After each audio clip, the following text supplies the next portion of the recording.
اعوذ باللہ من الشیطان الرجیم بسم اللہ الرحمن الرحیم الحمد للہ رب العالمین الرحمن الرحیم والصلاة والسلام علی سید الانبیاء والمرسلین امام المتقین خاتم النبیین سیدنا و مولانا محمد وعلی آلہ و اصحابہ اجمعین۔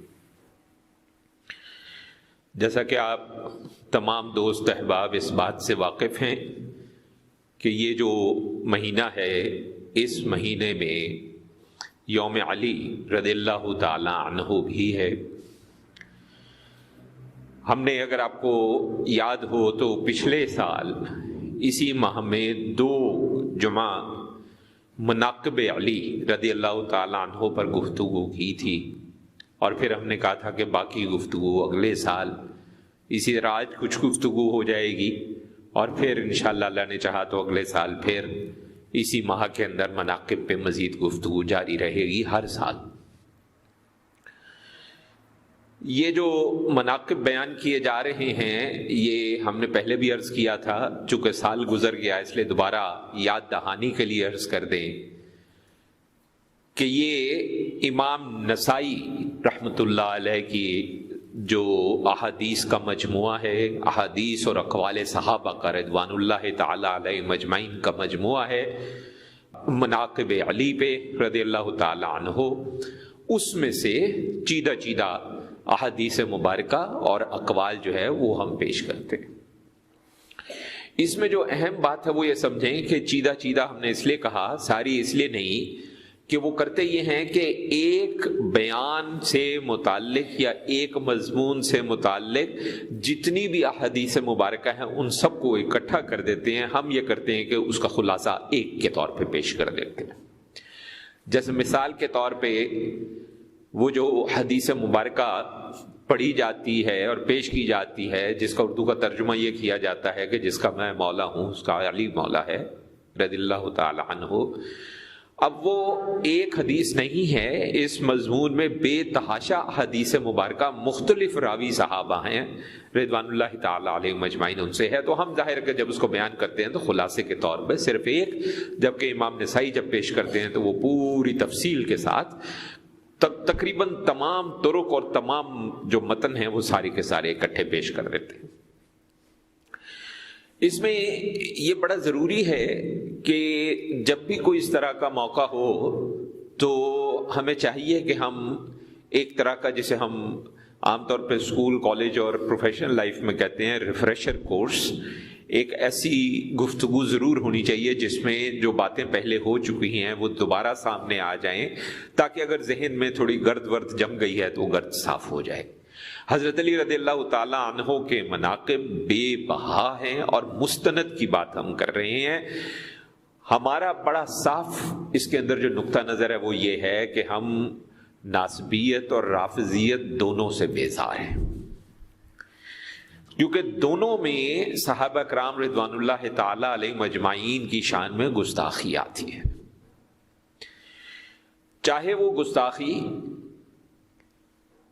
اہل بیت میں سے کسی کے حوالے سے ہو یا کسی اور صحابی کے حوالے سے ہو، ہم اس سے بیزار ہیں، اس سے ہم دور رہتے ہیں۔ خام خواہ کی بحث مباحثوں میں پڑھنے کی بجائے ہم سیدھا سیدھا اپنا نقطہ نظر پیش کرتے ہیں، کسی کو سمجھ آ گئی تو آ گئی، نہ آئی تو اس کے حق میں ہدایت کی دعا کرتے ہیں، بس۔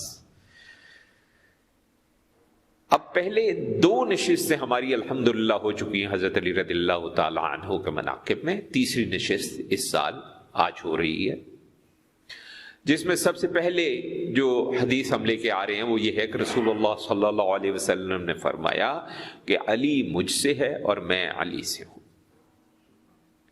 اور یہ کہ میرا جو قرض ہے وہ کوئی ادا نہیں کرے گا، یا میں ادا کروں گا یا علی ادا کرے گا۔ پھر اسی طرح سورہ براءہ، ایک چیز ذہن میں رکھیں، قرآن مجید کی جتنی صورتیں ہیں ان میں سے اکثر صورتیں ایسی ہیں جن کے کئی نام ہیں. جیسے سورہ الفاتحہ ہے، تو ہم نے جب سورہ الفاتحہ پہ گفتگو کی تھی تو ہم نے یہ بات کی تھی کہ سورہ الفاتحہ جو ہے اس کے نام میں اس کو الشفا بھی کہتے ہیں، الرقیہ بھی کہتے ہیں، اس کو سبع المثانی بھی کہتے ہیں، اس طرح کئی نام ہیں. اسی طرح سورہ براءہ جہاں تک ہمیں معلوم ہے یہ سورہ التوبہ ہی کا دوسرا نام ہے. واللہ اعلم، اگر ہمیں کچھ غلط یاد ہے تو اللہ تعالی ہمیں معاف فرمائے. تو ہوا یہ کہ حضرت صلی اللہ علیہ وسلم نے سورہ براءہ جو ہے وہ حضرت ابوبکر صدیق رضی اللہ تعالیٰ عنہ کو اہل مکہ کی طرف بھیجی، ان کو دی کہ بھئی اہل مکہ کی طرف جاؤ. پھر حضرت علی رضی اللہ تعالیٰ عنہ کو پیچھے بھیجا کہ وہ مکتوب جو ہے وہ ابو بکر سے لے لیں رضی اللہ تعالیٰ عنہ اور خود اہل مکہ کی طرف جائیں. یعنی پہلے سورہ براءہ مکتوب یعنی لکھی حالت میں حضرت ابو بکر صدیق رضی اللہ تعالیٰ عنہ کو دی کہ اہل مکہ کی طرف لے جائیں، اور پھر اس کے بعد حضرت علی کو پیچھے بھیجا کہ ان سے لے لیں اور وہ چلے آگے. یہاں پہ ایک دو نقطے اور ہیں، اس پہ بھی اب ہم آتے ہیں. ہم بنیادی طور پہ حدیث مبارکہ اور روایات بیان کرتے جائیں گے، اور جہاں کچھ تفصیل کی ضرورت ہوگی وہاں تھوڑا سا ہم ساتھ میں تفصیل بیان کر دیں گے یا شرح کر دیں گے تاکہ مشکل نہ ہو. یہاں پہ ایک بات آگے چلنے سے پہلے عرض کر دیں کہ اس حدیث سے ہمیں ایک بات تو پتہ چلی کہ حضرت صلی اللہ علیہ وسلم کے زمانہ مبارک میں جب حیات ظاہری میں آپ ہمارے درمیان تھے اس وقت بھی قرآن مجید لکھا جاتا تھا. قرآن مجید کی تدوین کے حوالے سے جب بات ہوتی ہے تو کئی بار کچھ ایسی باتیں کر دی جاتی ہیں جو کہ سوچ کے انسان گھبرا جاتا ہے کہ اگر اس کا رد نہ کیا تو خدا نہ خواستہ استغفر اللہ قرآن مجید پہ حرف آنے کا خطرہ. ایسی ایسی باتیں ہوتی ہیں اور بیان کرنے والے جو ہیں وہ ایسی روایات اور ایسی احادیث بیان کرتے ہیں جو مستند طور پہ اور صحیح طور پہ ہمیں پتہ ہے کہ یا جھوٹی ہیں یا غیر معتبر ہیں. اور ہمارے بچے اور ہمارے کئی دوست احباب جو صاحب علم بھی ہیں وہ جب سنتے کہ اچھا یہ فلاں روایت ہے فلاں کتاب میں فلاں نے بیان کیا تو وہ اس بہاؤ میں کبھی کبھی بہہ جاتے ہیں اور کئی بار بڑے بڑے مستند علماء بھی جو ہیں وہ پھسل جاتے ہیں. یہ دین کا معاملہ ہے، اس میں بڑی ہی احتیاط کی ضرورت ہے. یہ کہنا کہ قرآن مجید لکھی حالت میں نہیں تھا جو بھی کہتا ہے یہ غلط کہتا ہے. ہاں یہ ہم مانتے ہیں کہ جی اکٹھا ایک کتاب کی صورت میں لکھی حالت میں نہیں تھا، اس پہ اختلاف ہے، اس پہ بھی اختلاف ہے. کسی وقت انشاءاللہ تدوین پہ اور جمع القرآن پہ انشاءاللہ بیان کریں گے، اس میں یہ ساری روایات پیش کر دیں گے آپ کو کہ کون کون سی روایات اس حوالے سے موجود ہیں اور امت میں اجماع کس روایت پہ ہوا اور کس روایت یا حدیث کو جو ہے وہ قبول کیا گیا اور کس کو قبول نہیں کیا گیا. وہ انشاءاللہ کسی وقت ہم اس پہ بات کریں گے. لیکن یہ ہے کہ حضرت صلی اللہ علیہ وسلم نے وہی خود لکھوائی ہے، وہی کی کتابت کروائی ہے، اور چونکہ پوری کی پوری سورہ ایک ترتیب سے نازل نہیں ہوئی، نزول کی ترتیب اور ہے اور جو جمع ہوا ہے اس کی ترتیب اور ہے. تو یہ جو جمع ہوا ہے اس میں بھی نقطہ یہ ہے کہ حضرت صلی اللہ علیہ وسلم ہی کی مرضی کے مطابق کہ کون سی آیت اب نازل ہوئی ہے لیکن فلاں سورہ کے اندر فلاں آیت کے بعد اس کو رکھنا چاہیے، یہ ہم مانتے ہیں کہ نبی کریم صلی اللہ علیہ وسلم کا اپنا فیصلہ تھا، ان کی مرضی اور ان کی منشا کے مطابق ہوا ہے. اس لیے اس غلط فہمی میں لوگوں کی الٹی سیدھی باتوں میں ہمیں نہیں آنا. اس پہ تفصیلی انشاءاللہ اللہ کے دیے ہوئے اذن و توفیق سے ہم گفتگو کریں گے اور قرآن مجید کے جمع پہ بھی بات کریں گے تاکہ یہ جو خام خواہ کا فتنہ ہے اس پہ بھی اس کو ہم رد کر سکیں اعلانیہ طور پر. اچھا اب ہوا یہ کہ حضرت علی رضی اللہ تعالیٰ عنہ حضرت ابوبکر صدیق رضی اللہ تعالیٰ عنہ کے پیچھے پیچھے گئے اور جہاں بھی وہ ان سے ملاقات ہوئی وہاں ان سے خط لے لیا، وہ مکتوب لے لیا. تو جب لیا تو حضرت ابوبکر رضی اللہ تعالیٰ عنہ واپس پلٹے لیکن وہ غمناک تھے تھوڑا سا. قدرتی بات ہے کہ پہلے آپ کو دیا پھر حضرت علی کو بھیج دیا اور حضرت علی نے ان سے وہ مکتوب لے لیا تو وہ تھوڑا سا غمناک تھے. تو لوگوں نے عرض کیا یا رسول اللہ صلی اللہ علیہ وسلم کیا کوئی آیت نازل ہوئی ہے؟ آپ نے کہا نہیں. نازل نہیں ہوئی ہے، لیکن مجھے اللہ نے حکم دیا ہے کہ اس پیغام کو یا تو میں خود پہنچاؤں یا میرے اہل بیت پہنچائیں۔ دیکھیں یہاں پہ ایک دوسرا نقطہ سامنے آ گیا۔ دوسرا نقطہ یہ آ گیا کہ وحی کی دو قسمیں ہیں۔ ایک وہ قسم ہے جو قرآن مجید کی صورت میں ہمارے پاس ہے، اس کو ہم وحی مطلوبی کہتے ہیں، یعنی ایسی وحی جس کی تلاوت کی جاتی ہے۔ ایک وحی غیر مطلوبی ہے، یعنی قرآن مجید کا حصہ نہیں ہے اور باقاعدہ تلاوت نہیں کی جاتی، لیکن یہ وہ باتیں ہیں جو اللہ اور اس کے محبوب کے درمیان راز و نیاز ہے، اور وہ جو راز و نیاز ہے اس میں سے جتنا جب جہاں اللہ نے چاہا اور اللہ کی منشا سے نبی کریم صلی اللہ علیہ وسلم نے چاہا وہاں امت کے ساتھ بیان کر دیا گیا۔ بہت سی باتیں ہیں جو بیان نہیں کی گئی، جس کی ایک سب سے بڑی مثال جو ہے حروف مقطعات ہیں۔ ہم سورہ الفاتحہ کے بعد جیسے ہی سورہ البقرہ شروع کرتے ہیں، ہم شروع ہی کیا کرتے ہیں؟ الف لام میم۔ کوئی حتمی طور پہ بڑے سے بڑا اللہ کا ولی بھی کھڑے ہو کے یہ نہیں کہہ سکتا کہ اس کا یہی مطلب ہے۔ بہت سے اولیاء اکرام علیہم الرحمہ نے اس پہ اپنی رائے دی ہے، کشف کی بنیاد پر، کرامات کی بنیاد پر، روحانی اور قلبی مکاشفات کی بنیاد پر، لیکن کسی نے بھی خود اس کو حتمی یہ کہہ کر نہیں کہا کہ یہی وہ مطلب ہے جو اللہ اور اللہ کے نبی صلی اللہ علیہ وسلم کے درمیان تھا۔ یہ ایک راز ہے جو محب اور محبوب کے درمیان ہے۔ نہ محب نے چاہا کہ وہ راز آشکار ہو، نہ محبوب نے چاہا کہ وہ راز آشکار ہو۔ تو جب نہ محب نے چاہا نہ محبوب نے چاہا تو جو بزرگان دین نے ان کی شروع کی ہیں ہم ان کو تسلیم کرتے ضرور ہیں، لیکن ہم تسلیم یہ سوچ کے کرتے ہیں کہ ممکن ہے کہ اس کے علاوہ کوئی بہت ہی اعلیٰ قسم کی ایسی بات بھی ہو جو ہمارے علم میں نہیں ہے،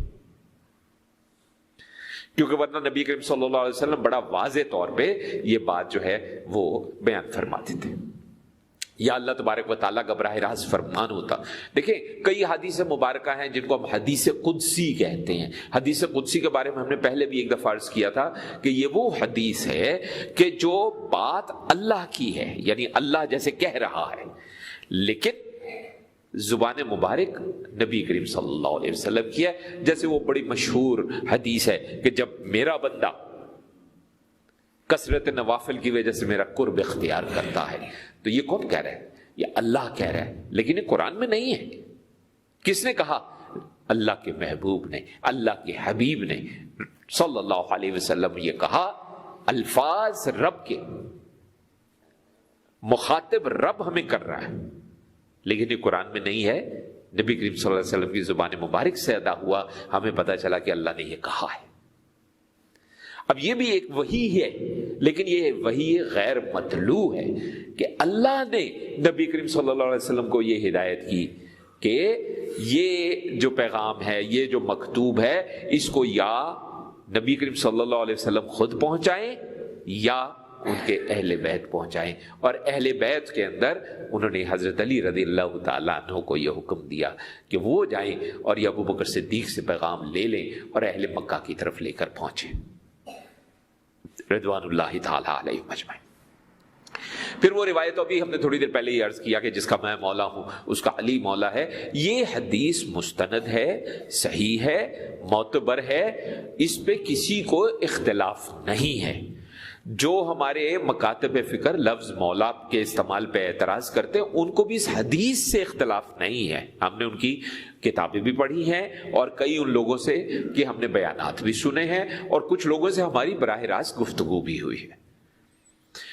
ان کا نقطہ صرف یہ ہے کہ لفظ مولا کا مطلب بیان کیا جائے ساتھ، کیونکہ ہمارے ہاں خاص طور پہ پنجاب کے اندر لفظ مولا عام طور پہ پروردگار کے لیے بھی استعمال ہوتا ہے، اور قرآن مجید میں بھی اللہ تبارک و تعالیٰ کے حوالے سے لفظ مولا موجود ہے۔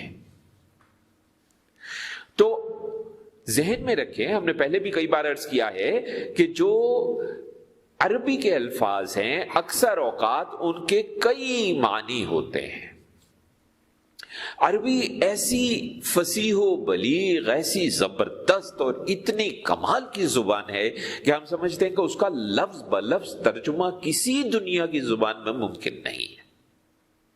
اس کے اندر صرف کیفیت پر لفظ بدل جاتا ہے۔ اب اردو میں ہم بات کریں، ہم کہیں گے وہ بیٹھ گیا۔ اب اس میں ہمیں یہ نہیں پتا کہ وہ کھڑا تھا تو بیٹھ گیا یا لیٹا تھا تو بیٹھ گیا۔ عربی کے اندر اگر کھڑا تھا اور بیٹھ گیا تو لفظ علیحدہ ہوگا، اور لیٹا تھا اور بیٹھ گیا تو لفظ علیحدہ ہوگا۔ ہم جب شروع میں اللہ تبارک و تعالیٰ کا اذن و توفیق ملا اور دین کی طرف اللہ تعالیٰ نے ہماری رغبت بڑھائی، کیونکہ اسی کے اذن و توفیق سے سب کچھ ہے، تو اس وقت جب عربی کی لغت پہ ہم نے تھوڑی سی نظر ماری تو ہم حیران رہ گئے یہ جان کر کہ نبی کریم صلی اللہ علیہ وسلم کے حیات ظاہری میں اس دور میں جب آپ جسمانی طور پہ ہمارے درمیان اس دنیا پر موجود تھے باقاعدہ، کو کہ آج بھی مدینہ منورہ میں جسمانی طور پر تو موجود ہیں، اس پہ تو کسی قسم کا کوئی اختلاف رائے ہو ہی نہیں سکتا، لیکن بہرحال تو وہ جب آپ تھے اس وقت لفظ تلوار کے لیے عربی میں 1000 لفظ تھے۔ اللہ اکبر۔ اسی طرح کئی، جیسے الاستواء، یہ ایک حدیث میں بھی لفظ آئے ہیں۔ الاستواء کے 14 اردو میں معنی نکلتے ہیں، 14۔ سو ہوتا یہ ہے، تو یہ لفظ مولا جو ہے اس کے بھی بے تحاشا معنی ہے۔ اور پچھلے سال جو آخری ہماری نشست ہوئی تھی مناقب علی رضی اللہ تعالیٰ عنہ میں، ہمیں بڑی اچھی طرح یاد، اور ہم آنے سے پہلے دوبارہ سے تسلی کی، ہم نے وہ بیان دوبارہ سنا اپنا ہی کہ ہم نے کیا کہا تھا اس کے اندر، تو اس کے اندر یہ بات ہم نے واضح کی ہے، اور ہم نے یہ بھی حدیث بیان کیا کہ ایک دفعہ حضور صلی اللہ علیہ وسلم نے ایک اور صحابی کو کہا کہ تم میرے مولا ہو، غالباً حضرت زید کو اگر ہمیں صحیح یاد ہے رضی اللہ تعالیٰ، کیونکہ لفظ مولا کا مطلب بہت قریبی ساتھی کا بھی ہوتا ہے، قریبی مددگار کا بھی ہوتا ہے، بے لوث محبت کرنے والے بھائی کی قسم کے ساتھی کا بھی ہوتا ہے۔ تو اس لیے لفظ مولا صرف پروردگار نہیں ہے، لفظ مولا اللہ تبارک و تعالیٰ کے لیے نہیں ہے، لفظ مولا کئی معنوں میں آتا ہے، اور نبی کریم صلی اللہ علیہ وسلم جس کے مولا ہیں علی رضی اللہ تعالی اس کے مولا ہیں، یہ نبی کریم صلی اللہ علیہ وسلم کے اپنے الفاظ ہیں، ہم نے آپ نے بے تحاشا دفعہ یہ بات سنی ہوئی ہے، اور یہ معتبر حدیث ہے۔ اس حدیث کے درست ہونے میں اور معتبر ہونے میں کسی قسم کا کوئی شک، کوئی شبہ نہیں ہے۔ اور ایک اور جگہ پہ ہوتا کیا ہے کہ جب بہت سی ایک ہی معاملے میں روایات ہو تو کسی میں پوری بات ہوتی ہے، کسی میں آدھی ہوتی ہے، کسی میں کوئی 1/3 1/4 ہوتی ہے۔ ایک اور جگہ پہ جو الفاظ ایک حدیث میں ملے ہمیں، وہ یہ ملے کہ جس کا میں مولا ہوں اس کا علی مولا ہے، یا اللہ اس کے دوست سے دوستی فرما اور اس کے دشمن سے دشمنی رکھ۔ اب یہ کون کہہ رہا ہے؟ نبی کریم صلی اللہ علیہ وسلم کہہ رہے ہیں۔ کس سے کہہ رہے ہیں؟ اللہ تبارک و تعالیٰ سے کہہ رہے ہیں۔ اور کیا کہہ رہے ہیں؟ کہ جو علی سے دوستی رکھے تو اس کو اپنا دوست رکھ، جو علی سے دشمنی رکھے تو اس کو اپنا دشمن رکھ۔ اور نبی کریم صلی اللہ علیہ وسلم کا یہ فرمانا کوئی چھوٹی بات نہیں ہے، اس کو ہلکا نہیں لیا جا سکتا۔ بلکہ ایک اور جگہ پھر ایک اور حدیث کے اندر اسی کے اندر ایک اور معاملہ بھی آگے آ گیا۔ وہ معاملہ تفصیلی ہم نے عرض نہیں کیا، تھوڑی سی طویل ہے واقعہ، جس میں بات کچھ ایسی ہوئی تھی کہ حضور صلی اللہ علیہ وسلم کو جلال آ گیا تھا، آپ تھوڑا سا غصے میں چلے گئے تھے، غضبناک ہو گئے تھے، اور آپ نے جس شخص نے بات کی تھی اس کے چہرے پہ نظریں گاڑی اور گاڑ کر فرمایا، یہ الفاظ جو ہم خود نہیں بول رہے، یہ بھی حدیث میں موجود ہیں کہ نظریں غضبناک ہوئے، چہرے پہ نظریں گاڑی، اور کہا کیا تم نہیں جانتے کہ علی مجھ سے ہے، میں علی سے ہوں، اور میرے بعد وہ تمام مومنوں کا مددگار ہے۔ اللہ اکبر۔ پھر اسی طرح ایک اور حدیث میں الفاظ آئے، یہ میرا ولی ہے، میری طرف سے ادائیگی کرنے والا ہے، جو اس سے محبت کرے گا اللہ اس سے محبت کرے گا، جو اس سے دشمنی کرے گا اللہ اس سے دشمنی کرے گا۔ تو یہ جو ناسبیت ہم لوگ تو صرف بات کرتے ہیں نا جی رافضی رافضی رافضی.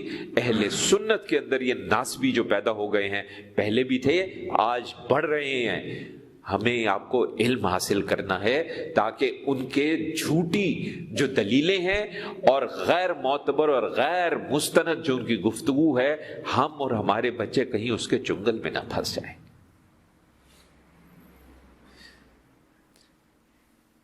پھر اسی طرح اب یہ الفاظ پورے سننے کی ضرورت ہے. اگر آپ نے آدھے سنے تو خدا نخواستہ استغفر اللہ، بات غلط فہمی میں چلی جائے گی، آپ کو بھی غلط سمجھ میں آئے گا اور ہمارے بارے میں بھی آپ کو غلط فہمی پیدا ہو سکتی ہے. ام المومنین ام سلمہ رضی اللہ تعالی عنہا، ان سے جو صحابیاں وہ کہتے ہیں کہ ان کی خدمت میں حاضر ہوا اور میں نے پوچھا کہ کیا رسول اللہ صلی اللہ علیہ وسلم، میں الفاظ نہیں بیان کرنا چاہ رہا جو حدیث میں ہیں، لیکن مقصد یہ ہے کہ کیا ان کے بارے میں کوئی منفی بات کہی جا سکتی ہے کہ نہیں کہی جا سکتی.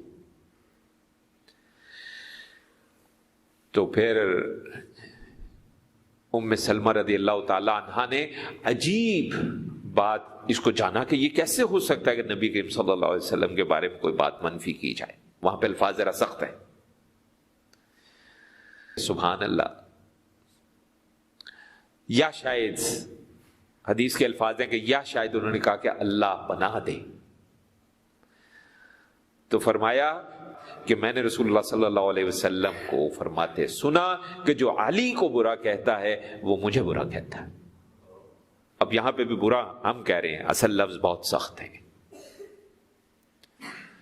تو کوئی شخص علی کے بارے میں منفی بات کہہ کر، اب ہمیں چونکہ دین اجازت نہیں دیتا، ورنہ اس حدیث کے مطابق تو اس کا مسلمان رہنا بھی جو ہے اس پہ سوالیہ نشان بن جائے گا. کیونکہ اگر وہ علی کو برا کہہ رہا ہے تو ام سلمہ کہہ رہی ہیں، ہماری ام المومنین، ہماری مومنوں کی ماں، نبی کریم صلی اللہ علیہ وسلم کی زوجہ رضی اللہ تعالی عنہا کہہ رہی ہیں کہ جو علی کو غلط کہے گا وہ اصل میں کس کو غلط کہے گا؟ وہ براہ راست نبی کریم صلی اللہ علیہ وسلم کو غلط کہہ رہا ہے. جو علی کو غلط کہتا ہے اس کا مطلب یہ ہوا کہ وہ اپنا ایمان بچائے. یہ بڑا آسان ہے کھڑے ہو کر کہہ دینا کہ میں تو جناب مسلمان ہوں، میرا ایمان مضبوط ہے، میرا عقیدہ درست ہے، اور وہ علی کے بارے میں وہ غلط بات سوچے. سوچنا بھی ہم سمجھتے ہیں کہ گناہ عظیم ہے. اور اس حدیث کا مطابق اگر ہم کہیں کہ بالکل صریحاً کفر میں شامل ہے تو ہم سمجھتے ہیں اس میں کوئی بات غلط نہیں ہوگی. پھر اسی طریقے سے ایک حضرت علی رضی اللہ تعالیٰ عنہ کے بارے میں پوچھا گیا، ابن عمر سے رضی اللہ تعالیٰ عنہ پوچھا گیا تو انہوں نے کہا کہ ان کے بارے میں نہ پوچھو، کیا تم دیکھتے نہیں ہو کہ رسول اللہ صلی اللہ علیہ وسلم کے ہاں ان کا کیا مقام ہے؟ دیکھیں یہ وہ ہستیاں ہیں جن کے مناقب اصولی طور پہ دیکھا جائے تو ہمیں بیان کرنے کی ضرورت ہی نہیں ہے، حاجت ہی نہیں ہے، کیونکہ اللہ کے نبی کے ہاں ان کا جو مقام ہے ہمیں وہ دیکھنا ہے. ہمیں یہ نہیں دیکھنا کہ ہمیں کیا بتایا جا رہا ہے. پھر اسی طریقے سے ابن عمر سے ایک اور بھی موقع پہ اسی طرح کی ایک روایت موجود ہے کہ جب کہا گیا تو آپ نے آگے سے کہا کہ وہ تو رسول اللہ صلی اللہ علیہ وسلم کے گھرانے سے تعلق رکھتے ہیں، اس کے سوا میں ان کے بارے میں آپ کو کیا بتا سکتا ہوں. اور یہی بات درست ہے. حضرت علی رضی اللہ عنہ کے بارے میں اگر کوئی کہے گا جی کچھ بتائیں تو اس کا سب سے اچھا جواب صرف اور صرف ایک ہے، وہ نبی کریم صلی اللہ علیہ وسلم کے اہل بیت میں سے ہیں. بس اس کے بعد سب باتیں ختم ہو جاتی ہیں.